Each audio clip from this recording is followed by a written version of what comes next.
आज मी तुमच्यासाठी खूप छान अशी रेसिपी घेऊन आलेली आहे।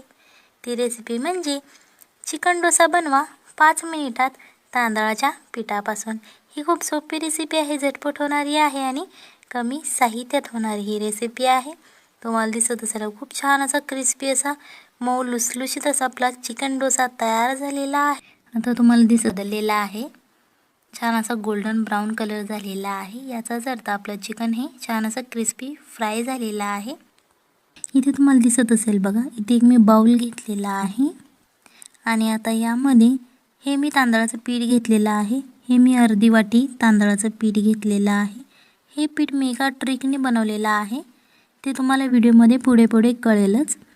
आता हे पीठ यामध्ये घालून घ्यायचं आहे। तुम्हाला दिसत असेल बघा, हे पीठ मी जाडसर घेतलेलं आहे, एकदम बारीक पिठासारखं घ्यायचं नाही, रवाळ असं पीठ घ्यायचं आहे आपल्याला। आता यामध्ये चवीप्रमाणे मीठ घ्यायचं आहे। व्हिडिओ आवडत असेल तर व्हिडिओ लाईक करा आणि जर तुम्ही चॅनलवर नवीन असाल तर चॅनलला सबस्क्राईब करा, जेणेकरून येणाऱ्या नवनवीन व्हिडिओचे अपडेट तुम्हाला लगेच मिळतील। आता हे पीठ छान असं मिक्स करून घ्यायचं आहे, जेणेकरून जे आता आपण मीठ टाकलं ते सगळ्या पिठाला लागलं जाईल। आणि आता हे मी अर्धी वाटी पाणी घेतलेलं आहे।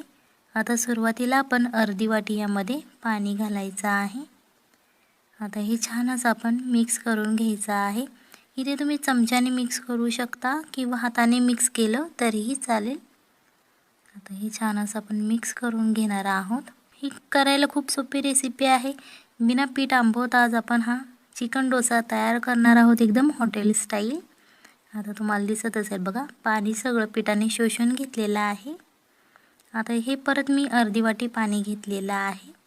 इथे पाण्याचं प्रमाण कमी जास्त होऊ शकतं, हे तुमच्या तांदळावर डिपेंड करणार आहे की तुम्ही कोणत्या प्रकारचा तांदूळ घेतलेला आहे। परत छान असं पीठ मिक्स करून घ्यायचं आहे आणि यामध्ये अजिबात गाठी नाही राहिले पाहिजेत, एकदम छान असं मऊ पीठ भिजलं पाहिजे आपलं। आता तुम्हाला दिसत असेल बघा, छान असं आपलं पीठ मिक्स करून झालेलं आहे। सगळ्या गाठी यामधले मी चमच्याने फोडून घेतलेले आहेत। जर तुमच्या गाठी चमच्याने फोडत नसतील तर तुम्ही हाताने फोडून घेतल्या तरीही चालतील।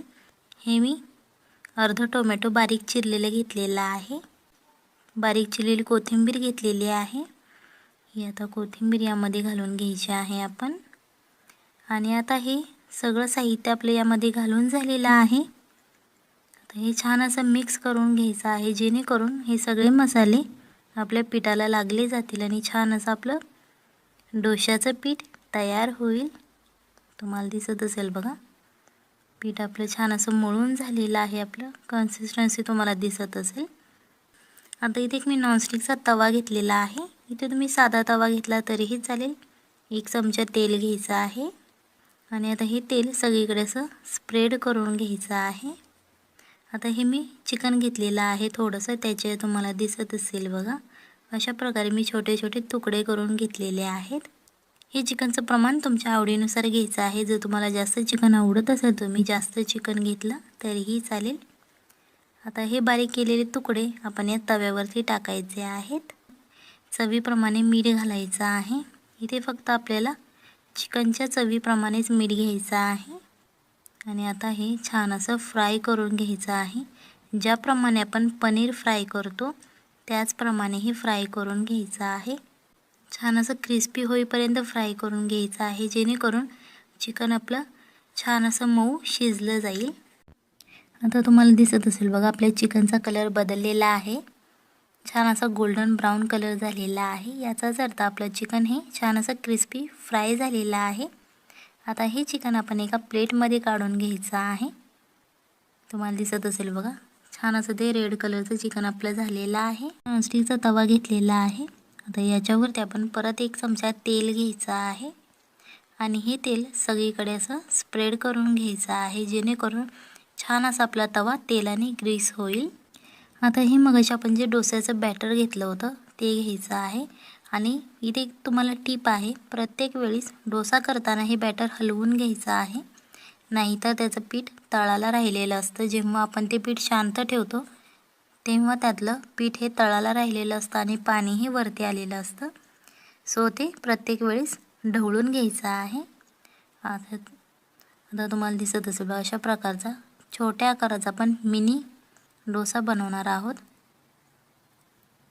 अशा प्रकारे आता हे छान असं स्प्रेड करून घेतलेलं आहे आणि याच्यावरती आता हे चिकनचे पीसेस टाकायचे आहेत, जे आपण मगाशी फ्राय करून घेतलेले होते.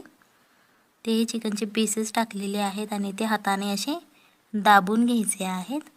आणि आता याच्यावरती परत 1 चमचा डोशाचं बॅटर ओतायचं आहे, जेणेकरून हे चिकनचे पीसेस झाकले जातील इथपर्यंत ते ओतायचं आहे. तर तुम्हाला दिसत असेल बघा, छोट्या आकाराचा आपला डोसा तयार झालेला आहे. आता याच्या कडेने तुम्ही तेल सोडू शकता किंवा आहे त्या तेलात भाजून घेतला तरीही चालेल. पहिल्यांदा आता आपण एका बाजूने भाजून घेणार आहोत. आता इथे तुम्हाला दिसत असेल बघा, एका बाजूने छान असा आपला डोसा भाजलेला आहे. आता हा आपण दुसऱ्या बाजूनेही क्रिस्पी होईपर्यंत भाजून घेणार आहोत, जेणेकरून छान असा जाळीदार डोसा आपला तयार होईल. तुम्हाला दिसत असेल बघा, छान अशी जाळी सुटलेली आहे आपल्या डोशाला आणि मऊ लुसलुशीत असा तयार झालेला आहे. हा डोसा आपण दोन्ही बाजूने फ्राय करून घेणार आहोत, म्हणजेच भाजून घेणार आहोत. जर तुम्हाला हे इन्स्टंट डोशाचं पीठ कसं बनवायचं याची रेसिपी हवी असेल, त्याची लिंक मी तुम्हाला डिस्क्रिप्शन बॉक्समध्ये दिली आहे, तेथून तुम्ही बघू शकता आणि अशा प्रकारे तुम्ही पीठ बनवू शकता. हे पीठ तुमचं 2 ते 3 महिने राहू शकतं, जेणेकरून जेव्हा पण तुमची इच्छा होईल डोसा खाण्याची, तेव्हा तुम्ही इन्स्टंट डोसा किंवा उत्तप्पम करून खाऊ शकता. इतकं ते टेस्टी पीठ लागतं. सो त्याची रेसिपी मी डिस्क्रिप्शन बॉक्समध्ये दिलेली आहे, तेथून तुम्ही बघू शकता. आता तुम्हाला दिसत असेल बघा, अशा प्रकारे आपला चिकन डोसा, अशाच प्रकारे आता राहिलेले चिकन डोसे आपण करून घेणार आहोत. त्या राहिलेल्या पिठाचे अशा प्रकारे आपला तांदळाच्या पिठाचा जाळीदार कुरकुरीत मऊ लुसलुशीत असा चिकन डोसा तयार झालेला आहे. ही रेसिपी नक्की घरी ट्राय करा, आपल्या फॅमिलीला खाऊ घाला आणि मग मला कमेंटमध्ये सांगा कशी झाली होती. आणि जर तुम्हाला इन्स्टंट झटपट तुम्हाला 5 मिनिटात उत्तप्पा बनवायचा असेल, तर त्याचीही रेसिपीची लिंक मी डिस्क्रिप्शन बॉक्समध्ये दिली आहे, तेथून तुम्ही बघू शकता. चला तर मग भेटूयात पुढच्या रेसिपीमध्ये. तोपर्यंत बाय बाय, टाटा.